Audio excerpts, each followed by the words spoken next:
So I'd love to go through and give you a little bit of an overview of what we're doing with Minecraft in education, specifically Minecraft Education Edition, how we've approached it. And then I have Steve and Chris here with me. They're both educators who have been using Minecraft, and so we'll have a bit of a discussion about what they're doing. For those of you who are not familiar with it, Minecraft has been being used in education since the game first came out about 6 years ago. I have a couple examples here. On the left is an example of a science project that a student brought in. So in this case, a student saw some connections between what he was doing with redstone in Minecraft and what he was learning about electrical circuitry in the classroom. And so we did a science fair project on what is redstone. In the middle are some examples of lessons that teachers have done using Minecraft. And then we have some other examples of Learn to Code. So this is specifically from Hour of Code, but there are a lot of grassroots examples of people taking Minecraft, students' passion for Minecraft, the sort of creative exploration and iteration that happens in the game, and applying that to learning to code. So introductions, my name's Deirdre Quarnstrom. I am at Microsoft. I lead the work to bring Minecraft into education. So I have this amazing role where I sit on the Xbox team at Microsoft, and I get to work with educators and in classrooms all the time. Steve Isaacs is here. He is a middle school video game design teacher and has been working with games and game-based learning for a few years now, a long time now. And then Chris has also brought Minecraft and game-based learning into his schools in New Jersey, so they'll each talk a little bit more about it. This is just a short history to give you some context for sort of how Minecraft came to be used in education. Minecraft, the video game, first came out in 2009. It was created from an indie game studio, and it really caught on. People saw this sort of creative open world exploration and were really inspired to do things with it. What has made Minecraft the game that it is today is the power of the community. And so it was people like, I just saw Joel Levin come in almost on cue. So Joel created a company called Teacher Gaming and a modified version of Minecraft called Minecraft EDU that was specifically adapted for the classroom. So Joel was an early Minecraft player. He saw the opportunity for Minecraft in education, created this modified version. We've worked really closely with Joel on what we've done with Minecraft Education Edition. In 2014, Microsoft acquired Mojang and Minecraft, and so we really have brought that into Microsoft. Since then, worked really closely with that original development and design team based in Stockholm and creating a few new opportunities. One of those was the Hour of Code tutorial that we released in partnership with code.org back in the fall. And that was a way to introduce students to their first hour of code starting in a Minecraft environment, so using familiar Minecraft characters and some elements of Minecraft game design and gameplay. And then in January this year, we announced that we would be launching Minecraft Education Edition, which is a version of Minecraft specifically for schools. We based that on all the work that Joel and team did with Minecraft EDU with the early adopter education community, and put some features in really to reach that next level of educators who are maybe intimidated by what it took to get a game into the classroom. So the goal for Minecraft Education Edition is to make it more accessible, to take all the amazing learning that happens, the exploration, the iteration, and bring that into classrooms by considering things like how do you purchase the game, how do school districts typically purchase, what are the security, privacy requirements that they need, how do we set up a login and authorization system that works well in a school environment. So we've spent a lot of our time putting those features in. We've also selectively put some features into the game, and Steve will do a demo of some of those features. But in that, we've really always considered it as Minecraft is a game used in education and not an educational game. And so that drives all of our decisions. We make sure that we're adding things that work well in the classroom environment but don't detract from the gameplay experience. We stay very true to that in all the decisions. The other approach we've taken is very much, this is student-centered. This is about the student experience and about the educators as the guides of that experience. So one of the things that we observed and heard in the classrooms that we visited is the teachers see the learning happening. So they see what's happening when their students are using Minecraft, but there hasn't been an easy way to document that or capture that. So we added a camera into the game. So you can see here the Alex character with a camera. So the students could navigate a world or create something. They can take a picture of it. They can turn around, take a selfie, and it puts those images into a portfolio. This is a little picture of the portfolio book. Those can then be exported, and they can be turned in as an assignment. They can be added to added to a larger project that the class is working on. So it's just one example of what we heard, spending time in classrooms. Here's what we're doing with the game. Here's where it works really well. Here's some things that would help us in that environment. We also added some fixed inventory slots. So for those of you who play, you can see your hotbar, and then there's an additional 3 slots over here. And this is something else we saw in the classroom environment and recognized that in some cases the teacher would want the students to have their camera with them. We didn't want this sort of dog ate my homework version of why the Minecraft world wasn't complete or why they couldn't capture any pictures. So those are 3 slots that a world builder, and it could be a student, it could be an educator, can create. They can assign items in there. Those items are persistent, whether they're in a creative world that has unlimited inventory or in a survival world where typically your items are limited and can be used up. We've also really looked to Minecraft the game as a model for how we want this experience to grow. And so I spent a lot of time thinking about the educator community. How do we start to connect them? What are the resources they need? First to get started, but then to start to work together and create experiences. We have a set of educator resources, starting with the tutorial world, recognizing that many of our teachers don't play video games yet. And so this is a way to get someone started who hasn't played a game that uses mouse and keyboard, to start to introduce them to the game, what the experience is.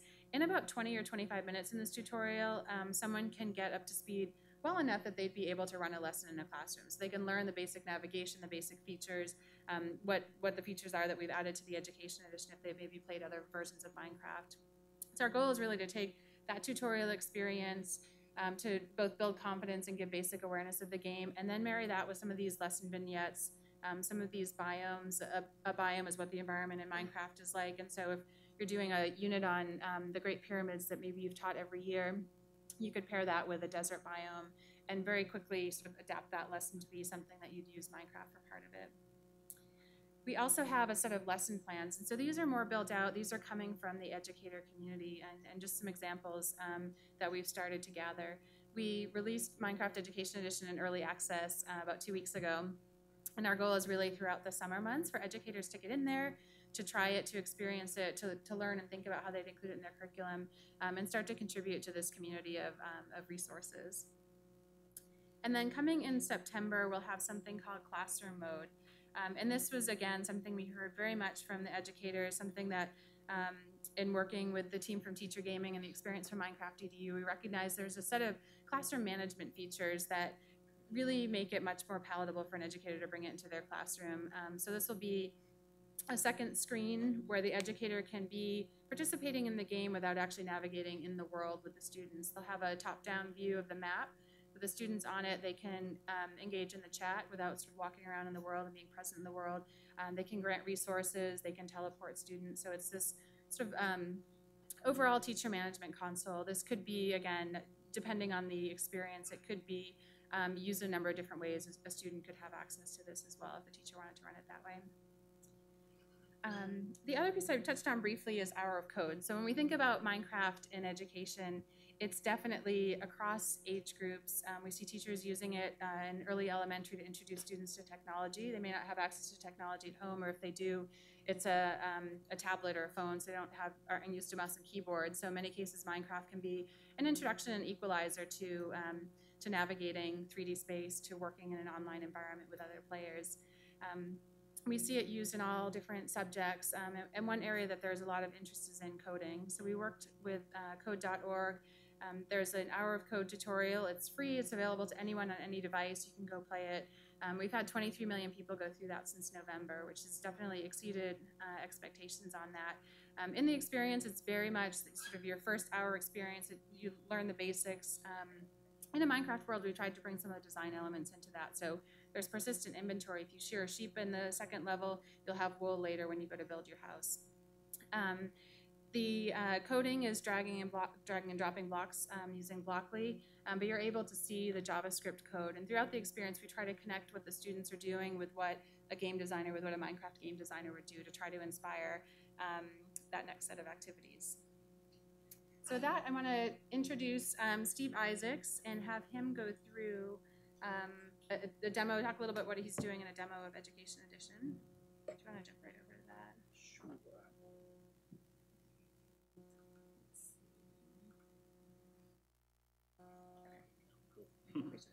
Okay. Hi, everybody. I'll give a quick introduction. My name's Steve Isaacs. I teach game design and development at William Annin Middle School in Basking Ridge, New Jersey. So I've been teaching game design for quite some time. And, maybe about 4 years ago, brought in Minecraft, with a lot of support and help from Joel over there when I was getting started, along with a lot of other people in the community. And it's become a transform. It's really the tool. It's crazy that I could say that this game has transformed my approach to teaching and learning and my philosophy for so many ways in terms of the way it's changed me from being, I've come to realize my strength is in teaching game design and development. My strength when I started was certainly not in this game of Minecraft. However, what you learn in teaching is I bring what I bring to the classroom, and the kids were often coming as the experts with Minecraft, and it became an amazing tool for game design. One big reason being that it's the first game design engine, so to speak, that I've found that multiple kids could be working simultaneously, which amazes me because there are so many great tools out there, and I've yet to find many where the group can truly be collaborating, in real time throughout the entire project. So that's been great for me. And now the Education Edition is coming out, or is out now, and it's bringing. I think it's making it a lot easier in a lot of ways for introducing, especially teachers that are not comfortable, maybe with games in the classroom, for how to get started. I'm just going to create a real simple new world. I could create a world in survival or creative mode. I'll start in creative world in creative mode now. Creative is nice. If you haven't played the game, you have all the available resources at your fingertips, which is nice. But to show you a little bit about the special tools that the Education Edition gives to, at this point, really anybody who creates the game. So it's not, the tools I'll show you are not exclusive to what the teacher could do, but rather what the teacher or the student who's running the world can do. So kind of like in the regular version of Minecraft, you have a lot of commands that you have at your fingertips by typing in /commands, okay? So Deirdre talked about the inventory slots. So there's set fixed inventory slots. I could set 3 of these. So again, I could do this, a student could do this. And now when I go back to the game, I have the 3 inventory slots that Deirdre was talking about before, okay? So now I can access those over there. And with that, you could put anything there. I can give students anything that I want them to have access to or readily available. I'm going to give them a specific, I'm going to set the fixed inventory slot 1, that's the first slot, with a camera, okay? So now students have that camera available to them. And going nicely with the camera is the portfolio. So I'm going to set the fixed inventory slot 2 to the portfolio. And if you notice, it recognizes as I'm typing and filters down. So I can hit tab at this point when I want to go. I don't want to give them pork chops, but a portfolio would be nice. Okay, I might want to give them pork chops, just not right now. So now I have the camera and the portfolio. So when the camera is in my hand, if I right-click, it automatically takes a screenshot, okay? If I place the camera down and smile for the camera, it'll take a selfie, okay? So that's pretty cool. And then as I mentioned with the portfolio, if I look at my portfolio here, I have any of the pictures, I could give them captions, and probably the most valuable part is that I could export this portfolio as a zip file and then use these images really anywhere, okay? And that becomes, in my class, I mean, teachers are going to use this, wildly different ways. In my class, I have my kids a lot of times build these tutorials for for the world, really. We use some online tools like SnapGuide. They create a tutorial that involves a number of screenshots and step-by-step directions for how to do something. So in this case, I have the kids very easily take their screenshots, they're in the portfolio, they export that portfolio, and they have them available to them to do whatever they'd like. In that case, it's nice because they're then having to go through that process and step by step teach somebody else how to do what they did. We do a lot of that with Redstone and things, but again, there are so many applications for the camera, for sure. Another feature that is definitely worth showing is, well, I could give players items. So I'm going to give, and if I hit @ I can give all the players, which I'll do here, and I'm going to give them an empty map. Okay, so the map's another one of those, and I am going to add that as the third slot in the inventory.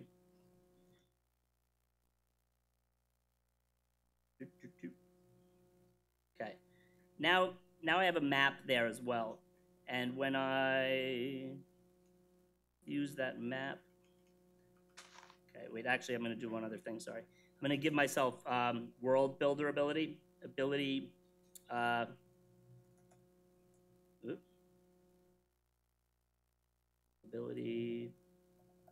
world builder,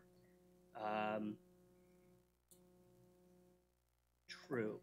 Okay, oops, / ability, yeah, ability at all players, in this case, world builder true. Okay, nope, / my opt ability play all world. You can't spell it word builder, I know that too. Builder true. Okay, there we go. So now I have an ability that I can use, and actually maybe you can help me. The map, when it's an empty map, it's not working for me, but how, I want to use the regular map to show the, okay. I'll scratch that for now. But one of the other thing you can do with when I show the map, it'll show me, I don't know why it's not doing it here, but it would show the coordinates in the game.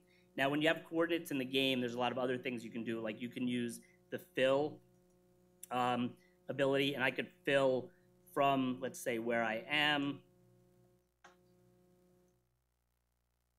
to, maybe 10 to my right. This is a little complicated, but people who know the game would know. And I want to fill it with, let's say, bedrock, okay? And what just happened was, from relative to where I was standing, I just told it with that tilde to fill from the X, the Y, and the Z to a different X, Y, Z, this big structure, okay? And a neat thing that kids can do, and this is something you'd get into pretty quickly as you start using it, is if they want to build a structure real fast, they could build the entire structure, and then inside of that structure, and this is a great math problem, inside that structure, they can fill it with air, and then once they put a door in, they've got, the basis of a building, okay? So we don't have a whole lot of time, so I'm going to stop there with the demo, but I just wanted to show a few of the basic features. And it's, the kids, I've been using the Education Edition, and, as Deirdre said, one of the main goals is to make sure that it stays true to the game, which it certainly has. So I'm pleased to know that. And I will also say one of the great things that I've loved is that being able to work with the team, they've embraced educator input, which has been so valuable in terms of us, as educators, being able to inform, a lot of the decisions as they've been building this out. So, and that speaks to the community as well as the value that Microsoft sees in the community, which I am very happy about. So with that, I'll stop, but thank you.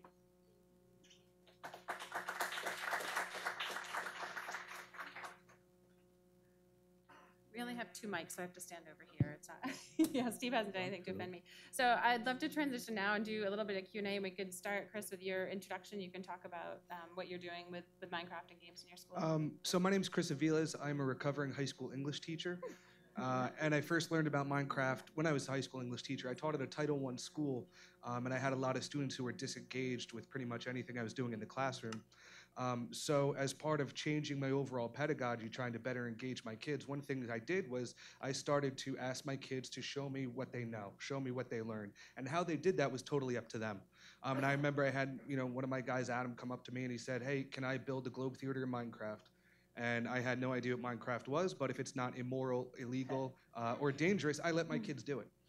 So I said yes, and he came in, he gave a presentation, and there was this whole block globe theater looking thing, and he gave a great presentation, and most of all, he was excited. And from then, that point on, because kids knew that I let him do it, other, kids who were passionate about Minecraft started to do it. But I never actually played it. Fast forward, 18 months later, I got a job as the Edtech coach at a school district called Fairhaven in New Jersey.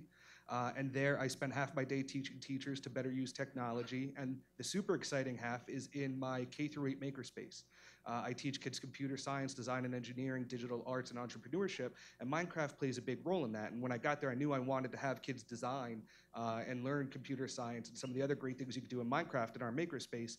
But I didn't know how to play. So obviously, I went onto the playground. I found some fourth graders, and we spent 2 weeks, and they taught me how to play Minecraft. And I rolled it out, 2 weeks after that. And that's the one thing I like about Minecraft, and I was really happy when I saw the education edition to see that the tools aren't necessarily teacher tools. They're whoever needs them. Because when I was using Joel's edition, I gave all my kids admin privileges. They were setting up worlds and servers and LAN games and all this stuff, and they were in control because I wasn't the expert. I was more guiding their learning on the side. And so I've been using Minecraft, for about 3 years. I've understood Minecraft for about 18 months, and I couldn't be more excited with what's going on and where they're going. And I can tell you my kids are even more excited than I am because I got a hold of the beta about 5 days before school let out, and I had a little afternoon lunch bunch session, and we all played, and they wrote down their feedback, and they were pleasantly surprised. They enjoyed it.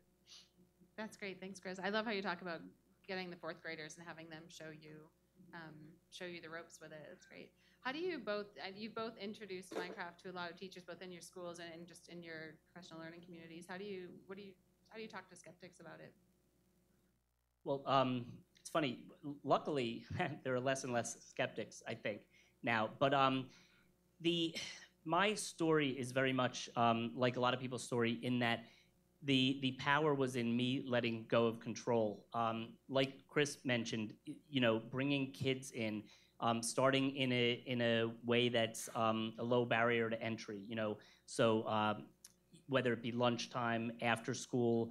I think teachers don't have to go into it thinking, oh my gosh, like I have to have a lesson ready for tomorrow. The other thing is, which I think is tremendously important, is to engage the kids in the co-creation of the lessons. So in other words, when you're building, there's no reason, unless you really want to, for an educator to go home and spend 20 hours building the world to come into school and say, kids, here you go, bring the kids into that process for sure. I happen to be, in terms of speaking to people, Minecraft has a Minecraft mentor program through Microsoft, and I'm one of the mentors, and you could absolutely reach out to me, especially if any of you in the audience are skeptics, or more so, if you're interested in learning more. But there are so many supports out there. The game-based learning community, the community that came from Joel's work is just absolutely the most gracious and generous group of people I've ever met in my life in education. So there's support out there. I think that's important to understand as well. I think for me, seeing is believing. I invite teachers in my district to come see my kids use it, see how they use it in the makerspace, or I've even sent kids to teachers. And now that it's in my school, a lot of my students are writing essays to the teachers. Why should we be using Minecraft? How can we use Minecraft to do this lesson? And in the role that I am now, where I get to also support teachers, not just work with kids, I offered to do the whole thing for the teacher. Tell me what you want. I'll come in, I'll set it up, I'll run it. You can stand by, watch, go get coffee, whatever. But when you see your kids so engaged, teachers buy into that. And it's the same thing I say, with game-based learning. Kids, parents might not necessarily understand, why Minecraft or why video games in the classroom, but it's hard to argue when your kid comes home really excited and having learned something. And so I think that's more the selling point, is the excitement and the passion that the kids have. That's been my experience. Thanks. We have about 5 minutes. Are there questions from the audience? We have a big group. Yeah, go ahead.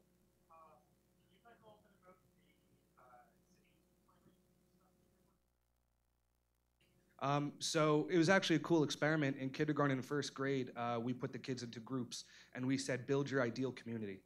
And we had them plan it out on paper first. Some, use graph paper and kind of grid it out, what it would look like in Minecraft. But what was interesting is not only the skills that they had to use at such a young age to communicate who's doing what, because they work in Minecraft in real time. So one kid obviously wanted to build the pet shop because that's the first thing you think about in your community. And then we had the park and the fire station and the police department. And so they had to work together. Who's building what? Where are they building it? And then we had one kid who I'll never forget, roads. All he wanted was roads. How are they connecting the roads? How are we getting from the pet shop to the police station? What if there's a fire at the pet shop? How are the trucks going to get there? He was obsessed with roads. So I'm assuming he's a future civil engineer or city planner. But it's interesting to allow kids that freedom to, build your ultimate community. Or we have a park across the street from our school. What would that park look like? And so kids are building swing sets and jungle gyms, and some of my more advanced kids are doing, teleporting slides with redstone, which I had to say probably won't work in real life. But, for me, a lot of it is asking kids, what does it look like to you? And when they build something they don't like, the iteration process is so quick, they just knock it down and rebuild it. Or they come back as a team, talk about it, and then go back and fix what they had done. So I started city planning with the younger kids because I thought that was probably the easiest concept for them to understand. And we were really happy with how it turned out. Yeah, it's amazing to see how roles emerge, like you described. And the iteration's incredible to me. I've watched students go in and plan something on the board. Generally, there's some sort of classroom experience, and then they go into the virtual world, and you can see someone's going astray, and just watching that happen, thinking, oh, that's going to be really painful. But they're kind of fine, just knocking it all down, starting over again. I think there's something satisfying about that whole process. Yes?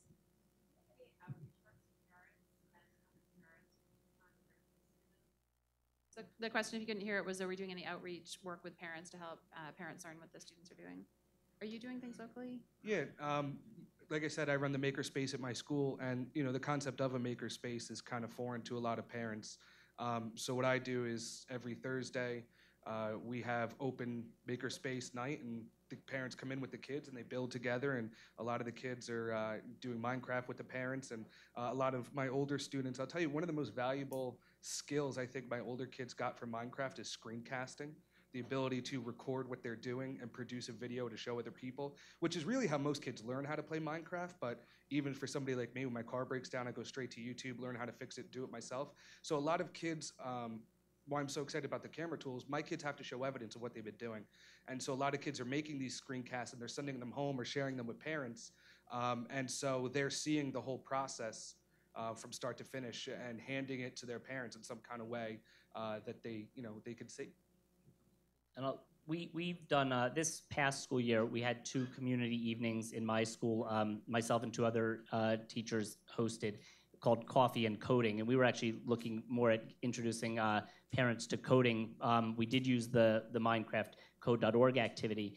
And it was great because we actually intended to do one of these events, and it filled up immediately, and we offered another. So it provides so many great things. One is just that link between school and the community is wonderful, and getting the parents in and experiencing what the kids are is great. So on that note, too, I think I would do one more specifically on Minecraft this year. I think that would be fantastic.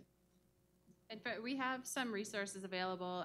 Most are targeted at educators right now, but working on building out more family communication, using some of the best practices we see with the educators, showing even conversations or activities that parents could do with their kids at home who are playing Minecraft or interested in it. So we have just about 2 more minutes. I'd love to hear from each of you your favorite Minecraft classroom experience.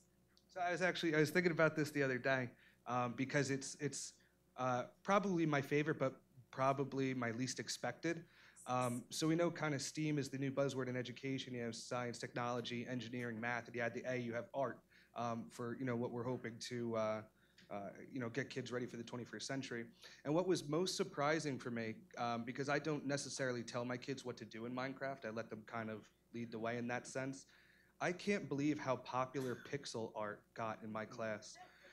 Kids would take graph paper and they would either trace like a Pokemon on the graph paper and then color it, and then looking at the graph paper, each box represented one box in Minecraft, and kids built some really sweet looking pixel art in Minecraft. And I also like the fact they took that to the next level, because if you're not like familiar with like middle school culture, speed painting is super popular.